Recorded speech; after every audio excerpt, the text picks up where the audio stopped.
Welcome to another episode of Kisei Talks. You guys already know who I am. I am your host, Kisei, and welcome to 2026. Today is Wednesday, the first Wednesday of the year. Basically, this is the first episode of 2026 for Kisei Talks. So, welcome. If this is your first time listening, I am your lovely host, Kisei, and this podcast we talk about esports. Yeah, basically esports. Not just in Africa, but around the world. You get. So, 2025 has ended, man. And 2025 had the most exciting year for esports, especially in Africa, Nigeria to be specific. Not really, I'm only saying Nigeria to be specific because I'm a Nigerian. Wait, what do you mean? But yeah, globally, internationally, whatever word you want to use, esports was thriving in 2025, sorry. And one of the thriving communities was the Free Fire community. Now, the Free Fire community in 2025 was not merely just, one of the esports games that people played, yeah. There were emotion attached to it. There were culture attached to it. The competitive scene was thriving. And yeah, like every other, esports community, there will be ups and downs you get. But from January to December, Free Fire existed everywhere. On the mobile phones, WhatsApp groups, at LAN events, TikTok highlights, even Twitter. I know people are listening and they will be shocked. Me, say, was shocked. That's why I had to talk about it first. That's why I had to bring it up first. Because me, say, was shocked. Free Fire thrived in 2025. The game blurred the lines between casual play and professional play. Allowing everybody that had skill to not only be consistent but also be able to show their skills and rise to the top. Now, unlike other games, I feel like Free Fire is more user friendly, is more player friendly. Both the pro players and the casual players can literally hop in a competitive game and play. Now, the pro players may eventually win, but the odds of the casual players winning in Free Fire is a lot better than the other competitive first shooter games. So I'll give Free Fire that. But what made Free Fire special was not the volume. You get it? It was not the volume of the event. You understand? But it was the stories that came out of the rivalries, the collapse, the rise of champions. And point is that the community, Free Fire had the most, not the most toxic, but they are one of the most toxic communities.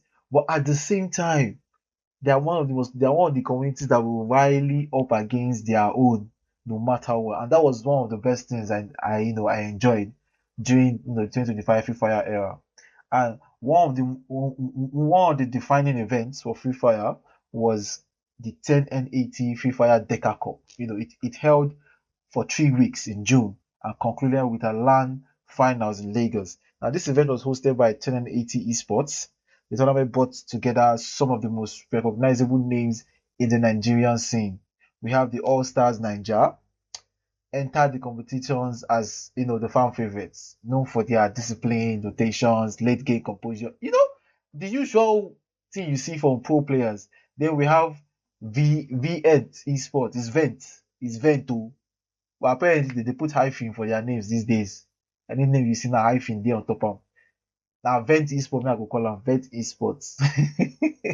But yeah, Vent Esports. Unlike All Stars Nigeria, Vent Esports, they were kind of like they embodied controlled chaos. Yeah, they are more aggressive, more they engage faster. They were willing and eager to gamble, to gamble with their sports, man. That's what you call an aggressive team. It's a little bit too aggressive for me, but what can I say? None of you will be saying, I thought Kise said he like aggressive teams. I said I like teams that know how to be aggressive at the same time know how to control the map. It's not that you be rushing, be coming down. So moving on, another team that had the spotlight was Storm X. No, they were less flashy, but they earned their respect. They earned it or earned it. I know I pronounce it for English. They shall gain respect for their consistency. The funniest thing is, yeah, another team that I would say is up there. But okay, wait. Before I talk about that, let me just finish what I was saying about Storm X. Now, unfortunately for Storm X, they didn't secure the Booyah.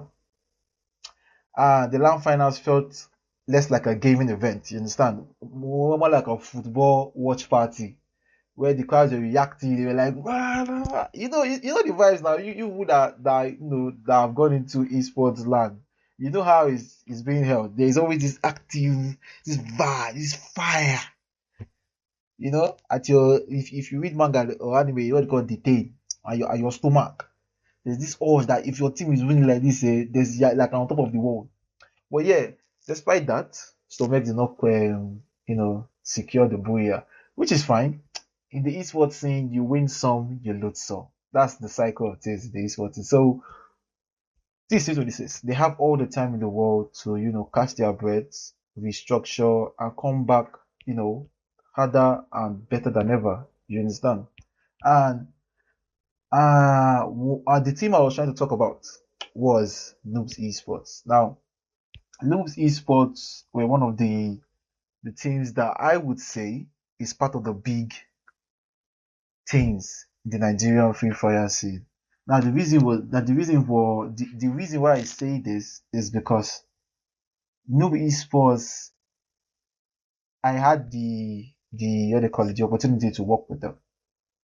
And despite the fact that most of the players will fight me on this, I paid attention to how they play. Not every match, not every game, not every training, but I paid attention. I take notes of their stats, how consistent they were.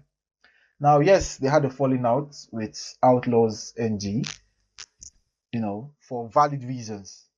Valid reasons. So, and they lost their what they call it, their sponsorship. But the fact still remains that if they are able to come out in 26 and perform, and when I mean perform, knows esports, you people know what I'm talking about. Perform purely out of their skills and nothing more, and and I'm pretty sure they are going to be lined as one of the best Free Fire teams in Nigeria. Now, running parallel to the tournament was the National Free Fire League, which is the NFFL, and it stretched from March to October. And fundamentally, it changed how the teams, approached competition. Unlike weekend cups where one good day could define success, the league changed the pace.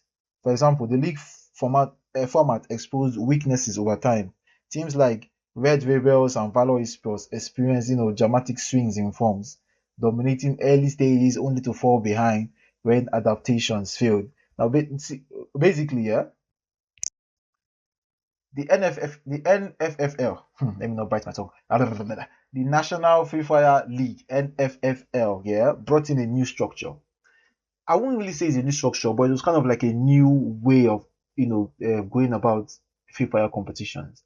And most of the teams that were at the top, I won't say the best or the number one, number two, no, teams were at the top that they were, aiming for that top spot, fell off because of they couldn't keep up with the change of structure, the competitiveness, the how will I say, the form, yeah. And teams like Red Rebels and Valor Esports were one of those teams, unfortunately. Now, the league rewarded preparation, discipline, and mental resilience, which forced the Nigerian teams to think long term. That's the point. Think long term rather than chasing highlights.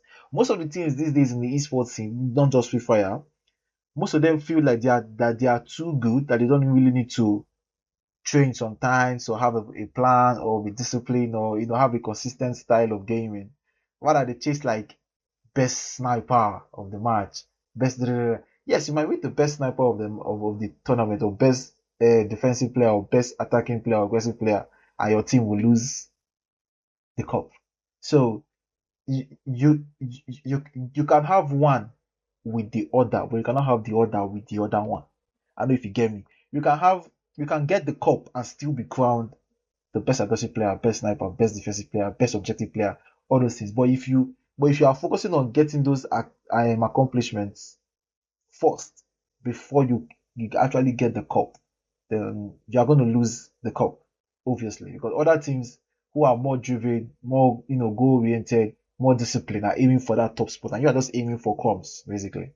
So yeah, so instead of teams chasing for highlights, the competition helped them change their mindset, change their goals, and they're able to focus more.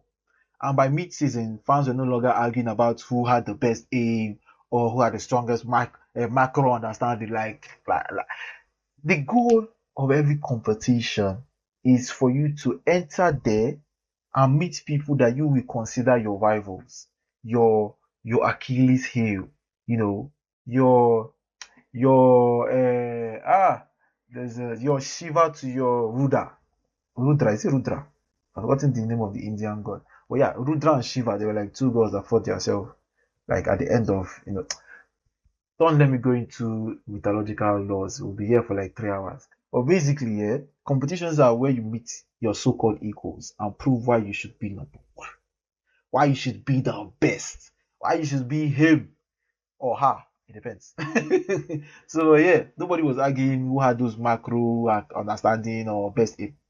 People were now understanding who will stand at the top of the Free Fire community in Nigeria. And yeah, is it Nigeria or Africa? I'm pretty sure it's Africa.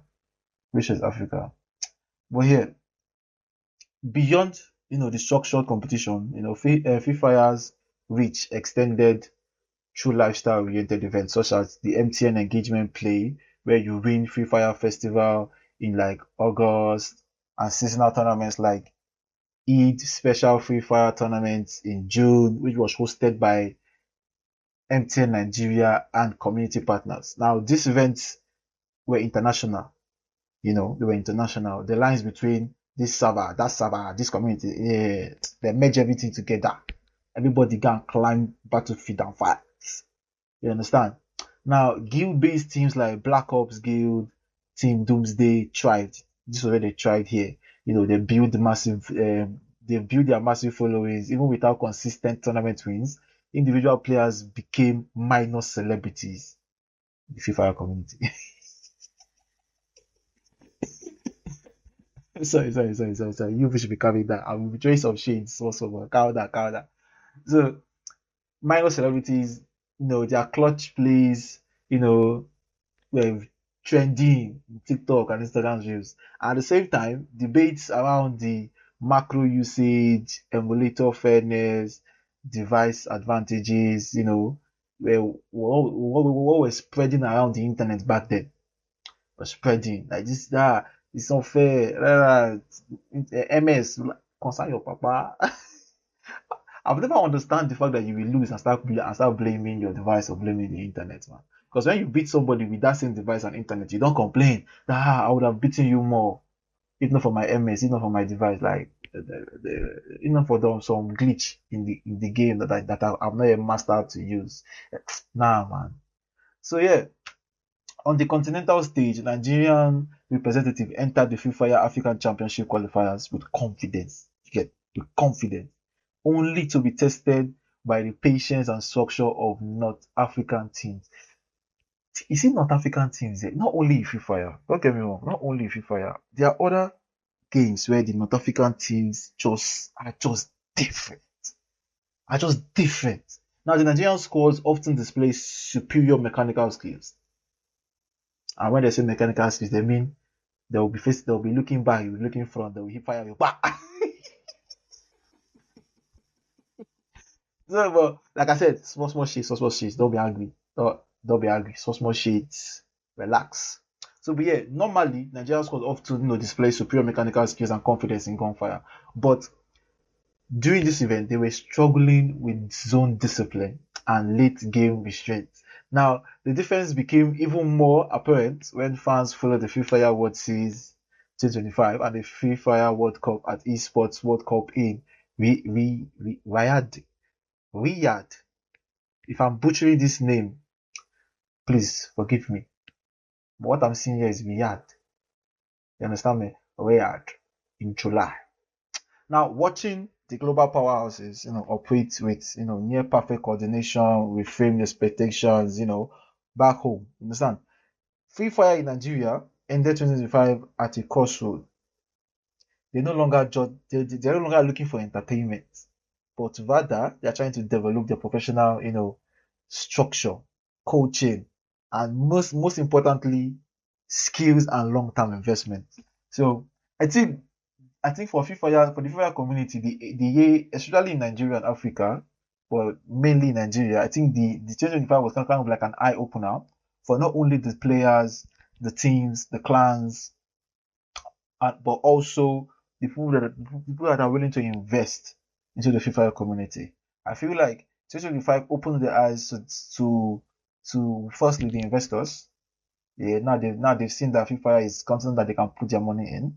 Secondly, the players. The World Cup and World Series had the best of the best.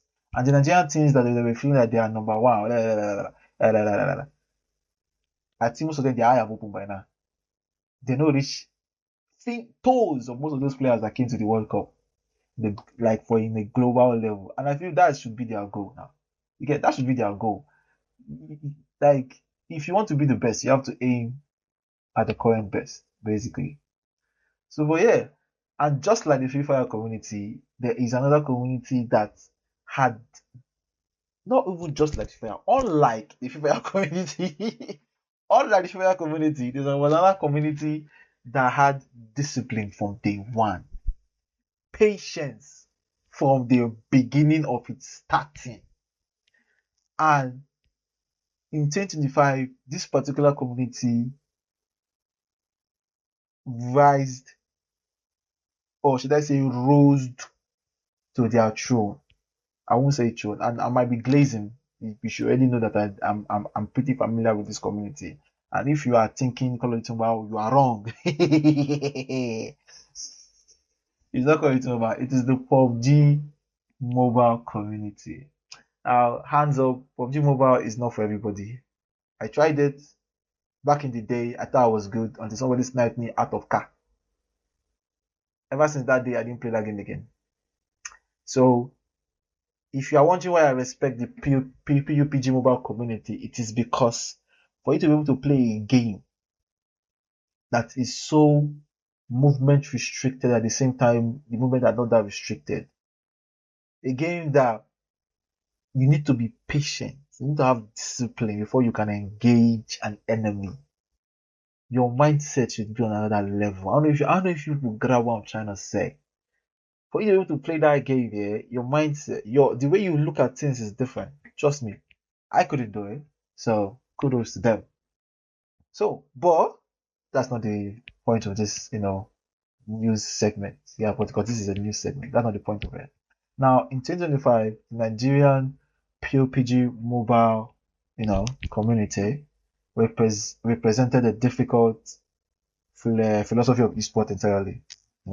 Where as Free Fire was thriving on speed and emotion, the PUBG mobile rewarded patience, restraint, and decision making, calculated decision making.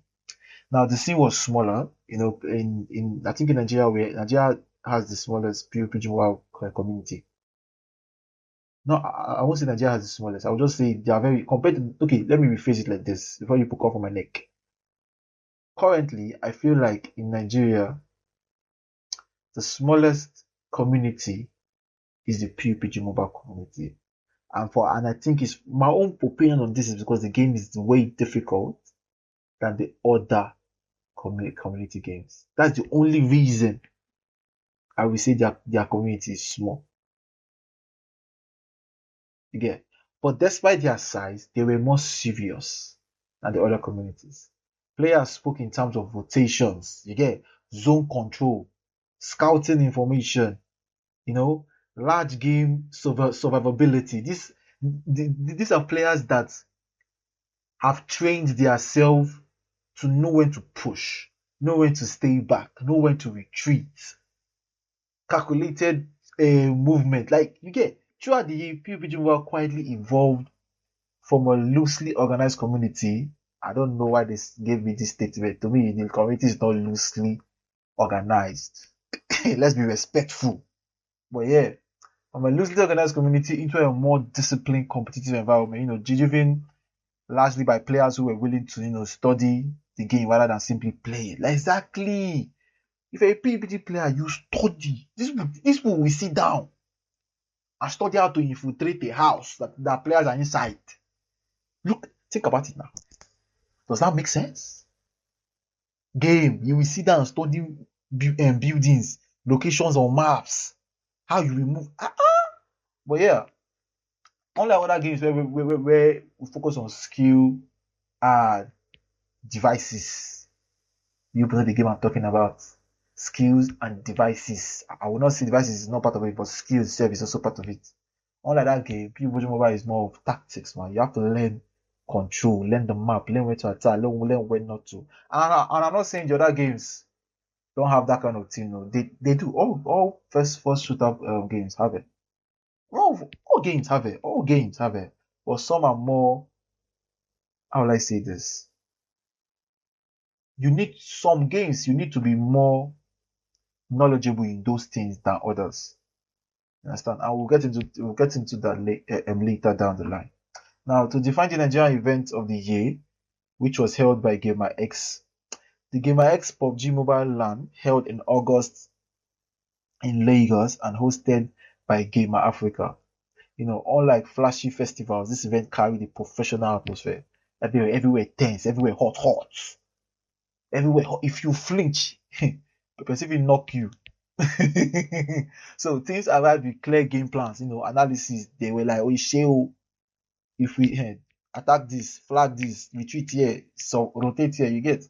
And we had teams like FowlPlay that entered the tournament without any growing respect, but left it as the undisputed benchmark for Nigerian PUBG Mobile. Their style was mediocre.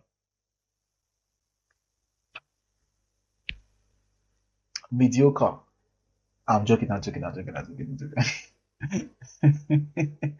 Basically, yeah, they were not like looking for clips, basically. You understand? They knew who to attack, who to kill, and they knew when to rotate. What I loved about their game was that they had the safest rotation and found the most advantageous terrain to engage the enemy while still walking towards the safe zone, walking with it. When you see a team that walks with the safe zone, deadly ass game plan. And also, if you make a mistake with that kind of game plan, you are going to be flopped. But apparently, while the other teams were being, pressured down by the pressure of the LAN event, FowlPlay, they remained calm, laid back, and always found a way to get out of a difficult situation and found themselves into the top three, teams of the event. Now, throughout the year, we had the campus league and community invitational invitations, that played a crucial role in the feeding of talent and securing, sponsorship for teams. Now, universities became like a testing ground for the PUBG mobile community, where raw mechanical skills met strategic speed and discipline, where teams that initially struggled to return stronger after weeks of scrims and game review, signaling a shift in mindset across the community. PUBG Mobile players in Nigeria began to treat esports less like a hobby and more like a craft. Now, I don't know if you guys remember the PUBG Mobile campus, campaign in Nigeria where it was 1080. 1080 was one of the driving force of that community. I don't care what anybody wants to say. 1080 was one of the driving force of that whole event. And luckily, I was fortunate enough to attend one of the events, and it was held in Ibadan. Kudos to 1080 because I've always been shouting this thing. Ibadan is slept on. If I sleeping on Ibadan, if you test it, let me not talk. But yeah, during that period, I got to see teams play and perform as if I was watching the Esports World Cup again. That was the best time of my life. I won't lie to you. I experienced esports scene at its rawest, and the players in Nigeria, especially the PUBG Mobile players, are now looking into, other roles. We have roles like coaching, you know, manager, trainer, whatever. There are plenty. I can't really think of one off the hat or what is that English word for. I can't off the dome. Yeah, I can't think of one off the dome at the moment. But there are a lot. There are a lot of roles in the esports scene, not only for PUBG Mobile, but for other communities. You get. So, but after all that, at the African level, Nigerian teams participated in the PMPL Africa qualifiers and Super Weekends, you know, competing against well-structured squads from North and East Africa. While Nigerian teams often match, their opponents mechanically, the difference came in late-game composure. African tournaments always exposes these gaps clearly, but they also provide learning opportunities that introduce, clear qualification paths for global tournaments, which at the same time raise the stakes and also at the same time encourage the Nigerian teams to prepare more intentionally for the global scene.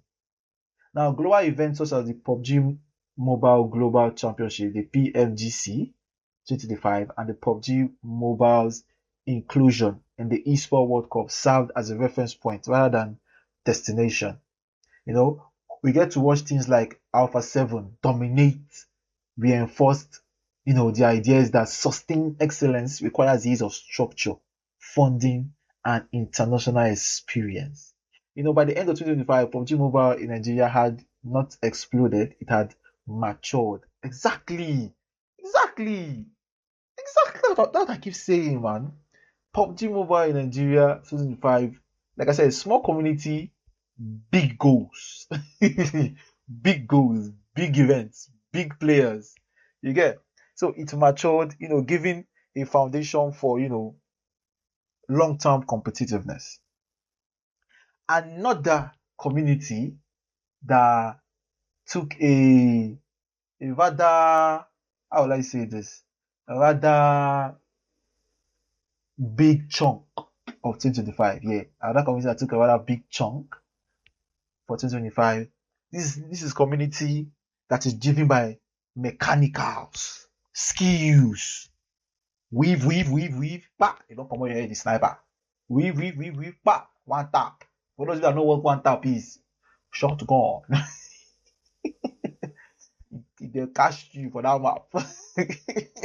So yeah, this community is driven by rivalry. There's always somebody beefing somebody. There's always somebody challenging somebody, and there's always somebody saying best movement, best this. But there's always that. There's always that one, uh,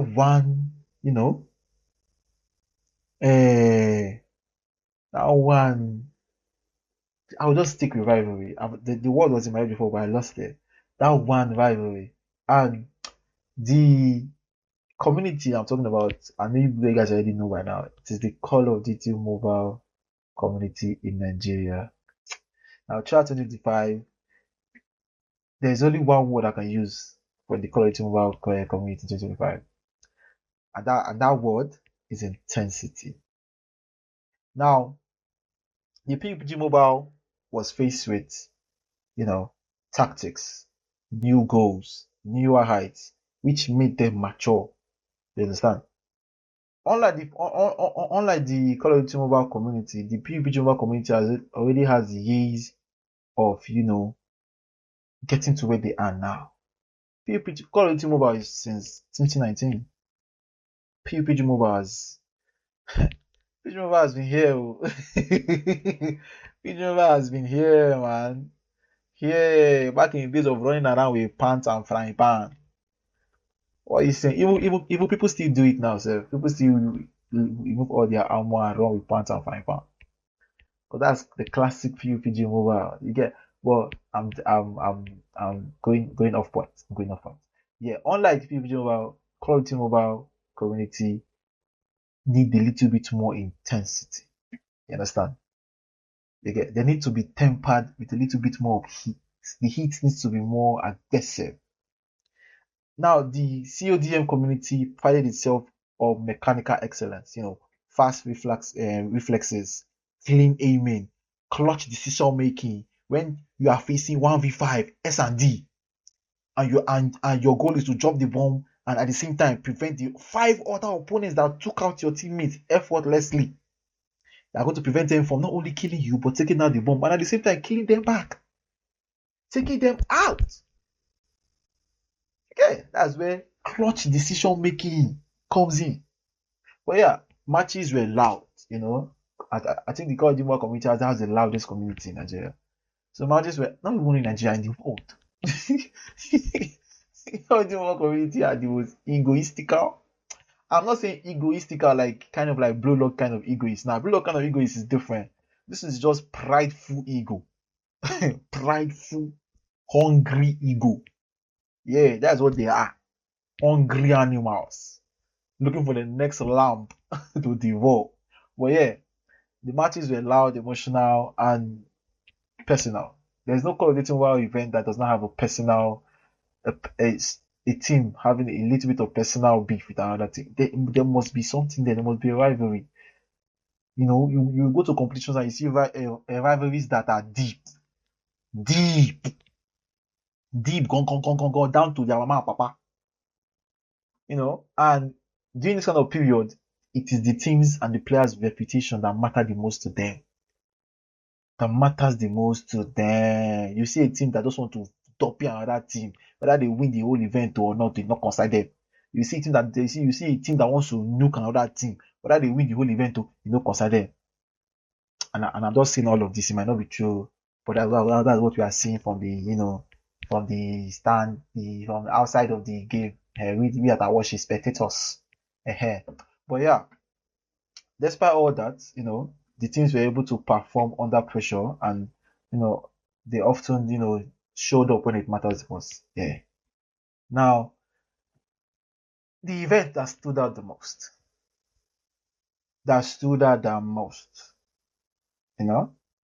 was the Kai First African Cup. It was hosted in August at the podium in Lagos.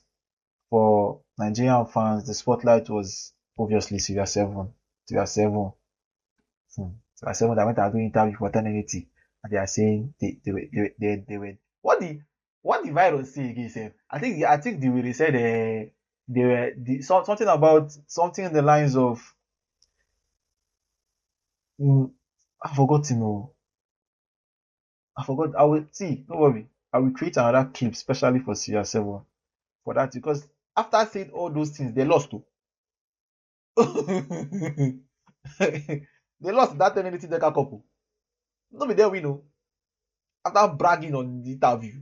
But I will just say this. You have every right to brag, my dear. You know me, I don't like to create beef. I'm serious about the beef, but at the same time, I will still find a way to joke. You cannot come and kill my life. It's game. At the end of the day, it's game. Don't stress me. So, a team that had carried the country's hopes and dreams multiple times in multiple international events. They've they've gone into the battlefield, they've struggled, they've fought, they've won some, they've lost some, but that's how game is, you understand? Their journey through a tournament was a mix of dominance and heartbreak. Like I said, you win some, you lose some. That's life. Why they showcase exceptional teamwork and map control, let me tell you something there. Syria 7 has one of the best map control and teamwork I have ever seen in a Call of Duty Mobile Pro team. I'm not saying they are the best. I'm saying one of the best. Take note. They have one of the best map control I've seen.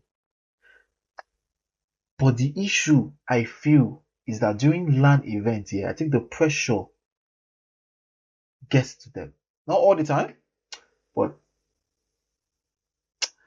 10 games, 6 games out of that 10 games, you will feel the pressure on their body.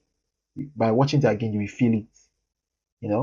And unfortunately, they finished fourth, and it was both an achievement and a disappointment, especially in front of a home crowd hungry for, continental dominance. When the Nigerian community are looking for you to take them to the Call of Duty champs, there's this kind of pressure, which I understand. Okay, I understand that kind of pressure, but I get it. Well, behind the scene, let's forget about all that. Behind the scene, 2025 was also the year where the Nigerian community, of the Call of Duty Mobile began to invest in its future. We had university tournaments, and we have academic teams. We have institutions like Unilag and private universities that were hosting internal faculty games. Not really faculty, like the faculty that handles like sports and entertainment. I think that's what they call them. You know, started events and tournaments where these students, these teams focused on their teamwork and try to like gain their name, put their name up there in the Nigerian teams. And unlike the usual pro teams that we have normally, most of these school teams, university teams, were focusing more on teamwork, unlike individual heroics. I dropped 50 kills, I dropped they were focused. Each player knew what he or she wanted to do, and anytime a player or a particular player needed help in his or her role, one of the players in that team support, like the objective players, a player that is supposed to what they call it again, a player that is supposed to, there's a word for it, that's supposed to be aggressive, is now coming back to assist the objective player, while the other three players take the anchor and aggressive spot. So the university teams really did. It showed that there's still hope, for teams. Now, teams like Rage Gaming and Outlaws, built reputations and screens long before they touched big stages. We had teams like House of Anubis, Cyclone, Zero Remorse, Rage Gaming back in the day, Outlaws Esports back in the day. These teams were rooted in scrapes. You will not see them. It was before Contender brought the first ever, I think, LAN event. The first ever. I think there was no other LAN event again. And before that, not again. Before that, if you want to know what's going on, just go to the Screams channels. What's the name of that?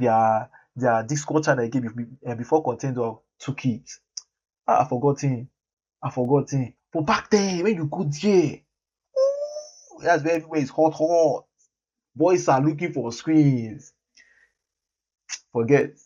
Those were the golden days, man. The golden age. It was in that period that you must drop 250 to 0 on a pro team's head. This is not a pro team that is T4 or T3 or lower T2. This team was T1 high T2. And Zero Remote told them, go back to the drawing board. I will not forget that match. I was in my room watching that thing on my TV. It was so good, I displayed it on TV, so I will watch it in 4K. 1080. It's 1080p. But you get my point. You get my point. The way I miss those days, man. So back to the episode. Don't worry me, I'm just reminiscing. So yeah, on the African stage, Nigerian teams encountered formidable opponents. The South African organizations like Noxious Gaming. That thing gives me joy and sorrow at the same time. And also Bear Clan, that they demonstrated superior structure. Now Bear Clan is a new, there's always a new team, but they are very good. I won't lie to you. But they were very good. I think they've been acquired apparently. But yeah, these two teams they demonstrated superior structure, and this is from the South African area. While from the side of the Kenyan teams, who were surprised that many with their rapid rise and disciplined attitude, they were shocked that other countries had formidable teams. When you feel like you have one of the best teams in Africa, and you go into competitions where the other African teams are there, and you were like, and you have this shock that there are bigger fishes in the sea. let's be calming down. Let's go back to the drawing board. You get? So, but what I would say is that, you know, the regional matchups, within Nigeria's position still, back to the main issue again. Mechanical, skill play, aiming, all those kind of things. Like I said, I'm not saying it's an issue for me, for me. Just like my guy, we say Carl. Just the way Carl is one of the best player in Nigeria, in Africa. Yes, he is one of the best player in Africa. I am also one of the best player in Africa. If Carl can say, why can't I? I don't understand. Why can't I? Like I was saying, I feel like they need a better system to compete consistently at the top. And what I mean by better system, like teams at the top should face teams at the top. Because if you want a blade to be sharp, you have to keep, sharpening it, putting it back into the fire, tempering it, sharpening it again, until it gets to that point where if you drop a paper on it, it just slits in two. You get? So I feel the teams that are at the top need to face up against the teams that are at the top, while the teams that are below should strive to face the teams at the top. Because the only way you're going to get to the top is by facing people at the top. And even if you lose, just keep on challenging them. Keep participating. Keep putting down your team's name. And one day, it will just hit on you that, oh, why don't we do this tactic? Why don't we change this way, the call outs here? What? Simple. You get? But yeah, globally, the Call of Duty Mobile World Championship 2025, showed the gap between ambition and execution. Chinese teams like Q9 set the benchmark for coordination and adaptability. For Nigerian players, 2025 became a year of reflection. The talent was undeniable. We saw that there's literally, it's like a sardine seeing a killer way, and a killer way seeing Megalodon, and a Megalodon seeing Blue Whale. There is always something bigger. You get? But at the same time, unlike, let's forget about the fish example. Unlike that there is no way for the sardine to become the shark or the killer whale or whatever. Players, when a pro player sees a team or a wall, he feels this is gonna be difficult. I feel a normal pro player is driven. It burns a fire in his chest. That's why most of them cry when they lose a particular game, because they put in their all, their soul, their mind, everything, and despite all that, they still lost to someone better or to a better team. So yeah, so I feel like now it's all about restructuring, coaching, and having more international exposure. And I feel 2026 we're going to see more of that. But 2025 was a great year for the Call of Duty Mobile community, and I'm just going to say I'm expecting to see more from in 2026. Now we've seen communities where the games don't really reflect real life. You understand? The games don't show real life, and most times when playing all these games like PUBG, Free Fire, Call of Duty Mobile, players play it to escape reality, basically, to like find this how will I say it? This escape, you get. And we see games like that, and we are like, oh Jesus, let's open the map, you call your friends, best loadout comes me, and we forget about the games that actually link back to reality. That you can literally see people in real life do exactly what you play or what you tell the game to do. And we see streets, when you're playing on the streets when you are young, yeah, and you see some people, they'll do some massive skills, and they warn you. You have games that you actually perform those skills in. It's literally real life, but on your screen, basically. This for those of you that already guessed the game I'm talking about the EA Sports FC. Now, before we talk about the EA Sports FC, let's take a quick break and talk about one of our sponsors. Now, this episode is brought to you by Zillock. Now, for those of you that don't know what Zillock is an online AI shopping platform that you can get on WhatsApp. Now, if you need anything, whether it's from phone, laptops, even goods, baked goods, you understand? It is there. It is there. Wallahi, I'm not lying to you. Even I ordered something recently, safe. There's this option that you can order a woman. It's not hookup. It's not hookup. It's not hookup. Don't get me wrong. It's not hookup. It's just like woman. You get me? Like real life. Don't be toy you. We don't do toy. The point I'm trying to make is Zillock has everything you need. Everything down from puff cakes to high-end TVs and even houses. I'm pretty sure you can list the house there. So if you are thinking of giving it a shot just to try it, there's a link in the description. Click that link, head over to zillock.com and register. It's literally on your WhatsApp. So as you're chatting, you can be shopping at the same time. Versatile. So hit the link in the description, head over to Zillock, create an account and start shopping, man. And maybe you can get those things you promise yourself you're going to get 25. Maybe Zillock can help you get them. So yeah, let's get back to the episode. So EAFC for my FC players was good now. Recently I've been into FC. Yeah, I played FC 25 recently. I got my ass whooped. It's not, how would I explain this? For those of you that know me, I'm a gamer. I play every and all games, mobile, PC, console. I play all games and I learn the games fast. The minute I know the mechanics, the minute I know what all the buttons do, it's all about me finding the rhythm and following it. Yeah. But I will tell you this: EAFC or FC, it is not for the faint-hearted. See, I will cut the story short. My name was spelt and my surname was added. So I'm on a mission now to get the game on my device and practice until I can regain my honor. But yeah. FC is a whole different ball game.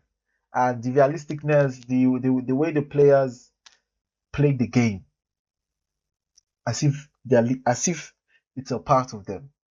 Now, EA Sports FC remained Nigeria's most culturally embedded esports in 2025, hands down.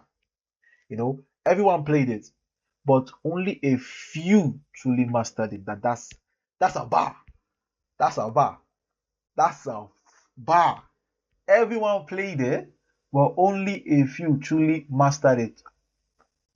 See, when they say when you have a team and your team comes up with something for you to record, and you're like, it's not going to be as good as if you do it yourself because you're already used to it. You understand? That bar was crazy. Shout out to my team, man. Shout out to the team in Peaceators. Kudos. That bar was mad. So everyone played it, but only a few truly mastered EA Sports FC. You understand? And unlike the other esports, FC carried a unique legitimacy rooted in Nigerians' love for football. Matches were argued about on barber shops, betting shops, and online spaces. Victory was not just about prize money, na pride in your shares. You will see an FC player dump you 5-0 and you will get up, you will knock his chest. You will see a footballer score you, you will run, you celebrate, you will knock his chest. You see somebody that is watching the football from his stand, from his house, from a bar. They will score, you he will knock his chest. This might be different cultural people for one exact reaction from one game. FC is not just esports, man. FC is a way of life for people, especially people that are into football. And one of the most talked about events was the GamrX EA Sports FC tournament in Lagos. See, I did not go, but the hype was on point. Now, what made this event special was not the production, no. But it was the shockwaves it sent through the competitive hierarchy. Street players, long dismissed from formerly registered competitors, entered the bracket and defeated signed professionals. Now, FC, is where you see people that don't play professionally, but they'll be in their house, just be playing. They'll go to game shop, play. They'll go to Palms Mall or Dubai Mall or any of the malls, either in Lagos, Port Harcourt, Abuja, anywhere, and just play for fun. They'll say, what for you to losers pay. That's what they call it on the streets. Losers pay, where you see men that will sit down on PS4, PS5 with their pad on Xbox, like people like me. Their pad. If they're born US, sit down. If you lose, you're paying for the match that you could just play. And yes, the money is not much. 500, 1,000. It's not much. But this is not the money that is painful. It's the fact that you sat down on that chair with the mentality that nigga is going to pay for you. Yeah, you are good. And lo and behold, your level no reach. Next. That's good. But yeah, the street players enter into the professional scene, knocked some professionals off the table. Some professionals knocked the street fighters back to the streets. Yeah, the matches were crazy. Understand? The matches forced the scene to confront an uncomfortable truth. Raw skill honed in informal environments could rival structured training. Facts. What are you talking about? Facts. And across campuses, we have the what all these people? NUGA, the NUGA affiliated tournaments and independent university leagues reinforced EAFC's dominance among students. Tech hubs in Yaba, Lekki hosted weekly FC night. Like this is what I'm talking about. FC is literally one of the only esports thing I feel it is deeply rooted in every community. Every community, bro. And girl. Nights, the weekly FC night that blended esports with networking, turning competition into social currency. You got players built reputations, not through sponsorships, but through consistent dominance in local scene. At the African level, South Africa continued to lead in organization and funding, offering structured leagues and salaries. Meanwhile, West Africa players spent much of 2025 lobbying for better server support, highlighting the infrastructural challenges holding the region back. Again, globally, EAFC Pro circuits and FIFA E World Cup reshaped competitive expectations. The shift toward 2v2 formats marked the decline of solo superstars and emphasized chemistry and teamwork. Now, most of you might not know what this is. Basically, two players face off against two players. You understand? Like two players control a team and two other players control a team where they switch up. You get? So yeah. Nigerian players entered the year more aware than ever, and I think the Nigerian FC community evolved, and even till now we still have people like is it Cade Esports and Evo Gaming Evo. I'm pretty sure I'm feeling the name, but yeah, we have these two orgs that are primarily English, that are mainly pushing the FC community. Yeah, so kudos to them, man. I can't wait to see what 26 holds for FC community. I literally can't wait, honestly speaking. But another community where I feel like was slept over 2025 was Valorant. Let's be honest ourselves. Valorant is a cultural buffet and one of the most silent esports communities I've seen. Valorant and Warzone, Call of Duty Warzone, are one of the most silent communities I have ever seen in the Nigerian esports community. Now, Valorant's story in Nigeria in 2025 was not about, the explosion, but aspiration. The community was small, but deeply committed. High hardware costs and ping issues were one of the most, problems that they faced. But those who stayed were serious about improving despite that. So we had gaming cafes in Lagos, became unofficial training grounds, hosting scrims late into the night. You have people like the Cavern, which is owned by Gamer, helped the Valorant community very well. Now, local Valorant tournaments were modest in scale. No, they're not really that big. Often organized by cafe owners or university clubs. Teams practice relentlessly, celebrating rank milestones like Radiant as much as tournament wins. For many players, simply competing in a stable land felt like progress. Let's not lie. And the only issue is that the LAN event that I know of was a disappointment, but that's just me. That's just me. Moving on. Moving on. Like I said, I will treat a little bit of shades. It's not my business. If you want to come and beat me. You know where my house is. I stay in Onorita. Come and meet me. If you have issue, Orita, as I stay. Come and meet me. You're born you way. But yes, let's two of us open laptop or open console. Let's play that game. If you not beat me, then okay.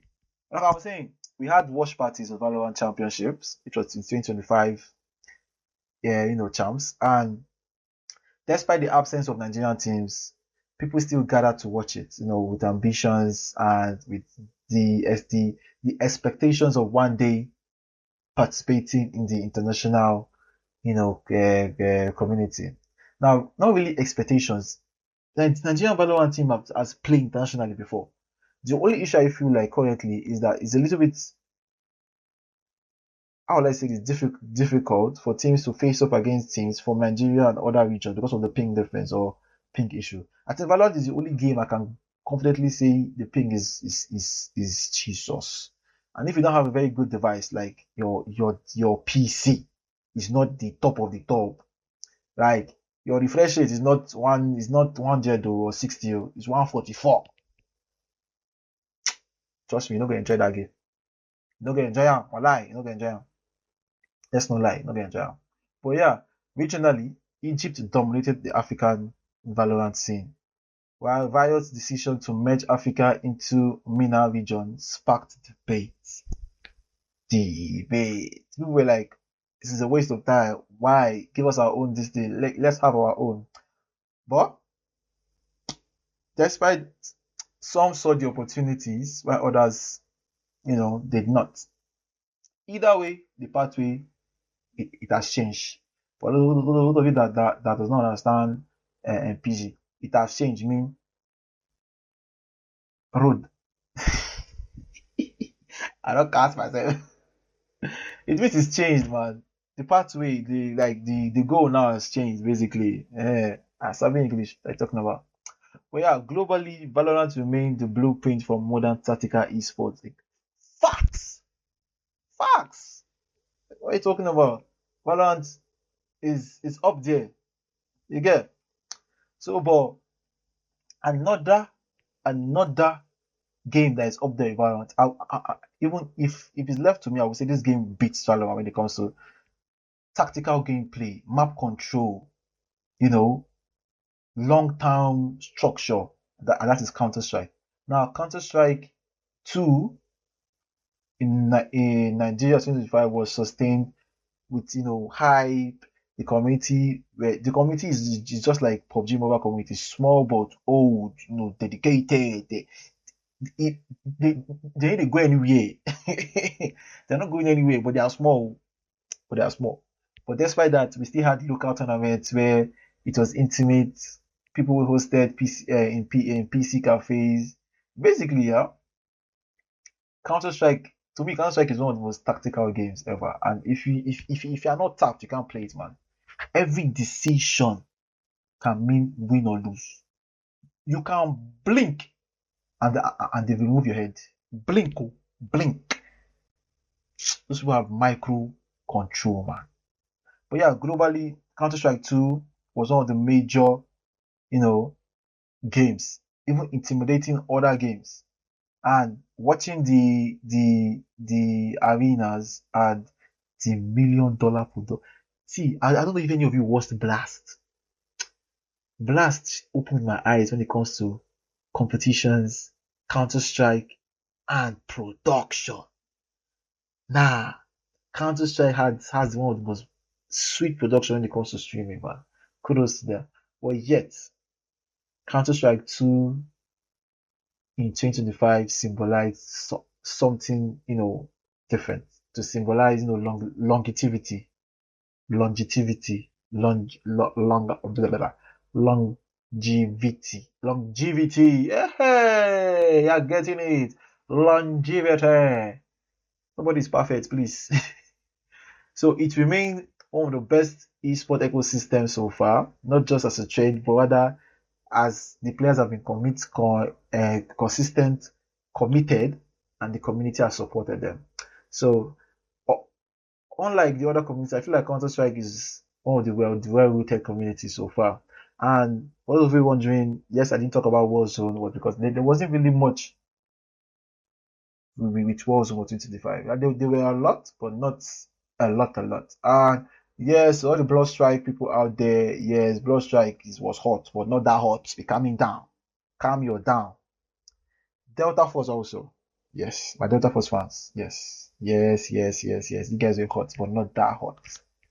You get. So, honorable mentions, Warzone. I almost said Warzone Mobile. Tufia. Tui. I spit. Shit. Well, yeah.